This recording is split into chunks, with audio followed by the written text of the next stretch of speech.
Paz do Senhor, bom dia, boa tarde, boa noite. Não sei que horas você está me assistindo, mas estou aqui com mais um devocional diário. Hoje eu quero falar sobre o pecado de Pedro. Está registrado em Mateus 26, quando o versículo... primeiro vamos falar quando Pedro é avisado por Cristo. Versículo 31 ao 35 diz assim: Então Jesus disse, essa noite todos vós vos escandalizeis comigo, porque está escrito, ferirei o pastor e as ovelhas do rebanho ficarão dispersas. Mas depois da minha ressurreição, irei adiante de vós para a Galiléia. E disse-lhe Pedro, ainda que venhas a ser um tropeço para todos, nunca será para mim motivo de tropeço, motivo para o fazer tropeçar. Replicou-lhe Jesus, em verdade te digo que nessa mesma noite, antes que o galo cante, tu me negarás 3 vezes. E disse-lhe Pedro, ainda que me seja necessário morrer contigo, de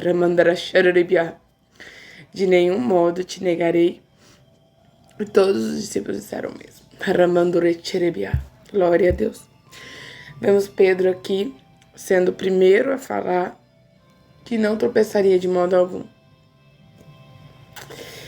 E depois o Senhor olha para ele e fala para ele que ele sim tropeçaria.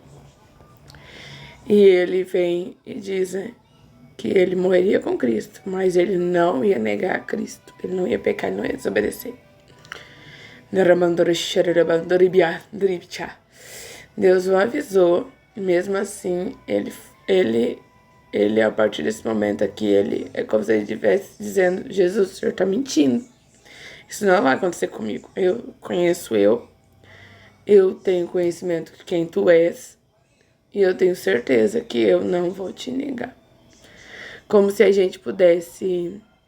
Eu sei o que é isso. Eu já passei por isso, o Senhor me avisar algo. E eu ter o orgulho igual Pedro, a capacidade igual Pedro de dizer isso não vai acontecer. Automaticamente Pedro e todo mundo que fala, Senhor, isso não acontece comigo, é o mesmo que dizer, o Senhor está mentindo. Mas Deus sabe de todas as coisas. Como podemos dizer que o Senhor está mentindo? Então nós vemos lá, aqui nesse mesmo capítulo, no versículo 69 em diante, quando Pedro vem e nega Jesus. Tem outra parte, outro versículo, que eu não lembro onde está, se é Lucas ou João, onde diz que Satanás pediu a Jesus para peneirar Pedro, e Jesus intercede por ele, diante do Pai. E nós vemos aqui que, como Jesus disse que aconteceria, aconteceu. Isso veio para destruir o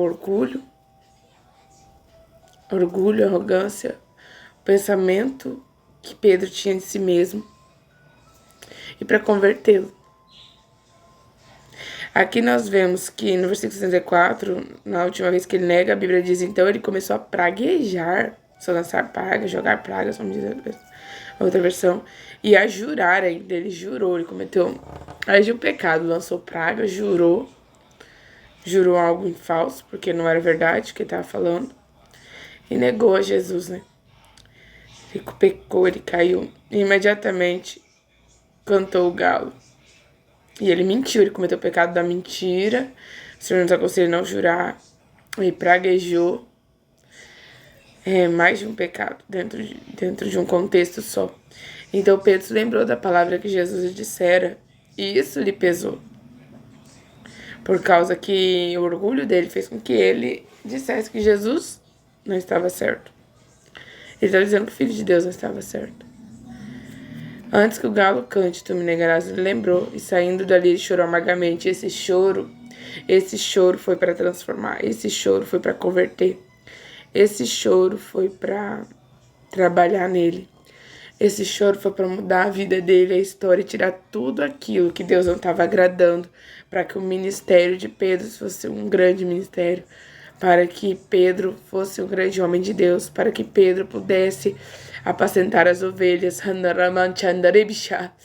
para que Pedro pudesse, na excelência do seu chamado, cumprir o propósito do Senhor, fazer a obra do Senhor, da maneira que o Senhor queria, de forma agradável ao Senhor, para que Pedro rasgasse o seu coração, reconhecesse quem ele é, entendesse que não era pela própria força dele, que ele não pecaria, não erraria, que era segurando nas mãos de Deus, que sem Cristo nada podemos fazer.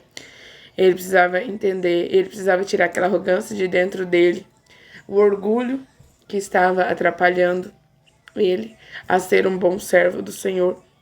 E às vezes tem uma palavra que diz em Daniel: alguns tropeçarão para serem purificados. Aqui Deus permite o tropeço, Deus ainda diz a Pedro que ele vai tropeçar. Ele não podia impedir porque Deus disse que ele o faria. E aqui ele tropeça. Para quê? Para ser convertido, ele tropeça, para ser transformado, para ser purificado, para ser transformado. E ele tropeça.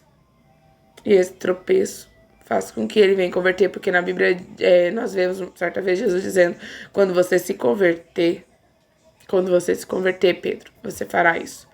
Porque ele ainda não era convertido. Ele fazia milagres, fez milagres quando Jesus o enviou para fazer, expulsou demônios, pregou a palavra, estava com Cristo, amava a palavra, mas ele ainda não era convertido. E através desse tropeço, houve uma mudança na vida dele. Ele sentiu uma tristeza muito grande, porque é assim, quando alguém é sincero, que quer fazer a vontade do Senhor, quer obedecer os mandamentos do Senhor, quer buscar fazer a vontade de Deus, quando ele cai ou ele tropeça, ele machuca, ou ele sente que machucou o coração de Deus, desagradou a Deus, entristeceu o Espírito Santo. É uma dor muito grande, é uma tristeza, uma angústia muito grande, e isso gera aprendizados, lições e transformação na vida de todo ser humano que busca em sinceridade viver a vontade do Senhor em santidade e quer, fazer a vontade do Senhor, quer chegar a ver ao Senhor um dia, face a face. Então, essa mensagem que eu tinha para dizer. Pedro, ele negou a Jesus, mas foi um grande homem depois disso. Pedro caiu, mas isso era necessário. No caso dele, era necessário. Para que houvesse transformações, para que ele fosse convertido e para que o orgulho dele fosse tirado. Naquilo que ele era orgulhoso, naquilo que ele era arrogante, fosse tirado. E ignorante fosse tirado da vida dele. Então, se você tropeçar, faça como Pedro. Se arrependa. Se arrependa e chore amargamente. Pedro tinha o Espírito Santo ali o ajudando. O Espírito do Senhor, Jesus já tinha intercedido para que o Espírito do Senhor trabalhasse no coração de Pedro. E nós sabemos que Judas traiu Jesus, também pecou. Só que Judas não teve um arrependimento sincero ao ponto de se lembrar que Jesus poderia perdoar ele. Judas já decidiu se lançar nos braços do diabo, tirando a sua vida, perdendo sua salvação, tirando a sua vida. Então, essa é a mensagem de hoje. Que Deus te abençoe. A paz do Senhor. Glória a Deus.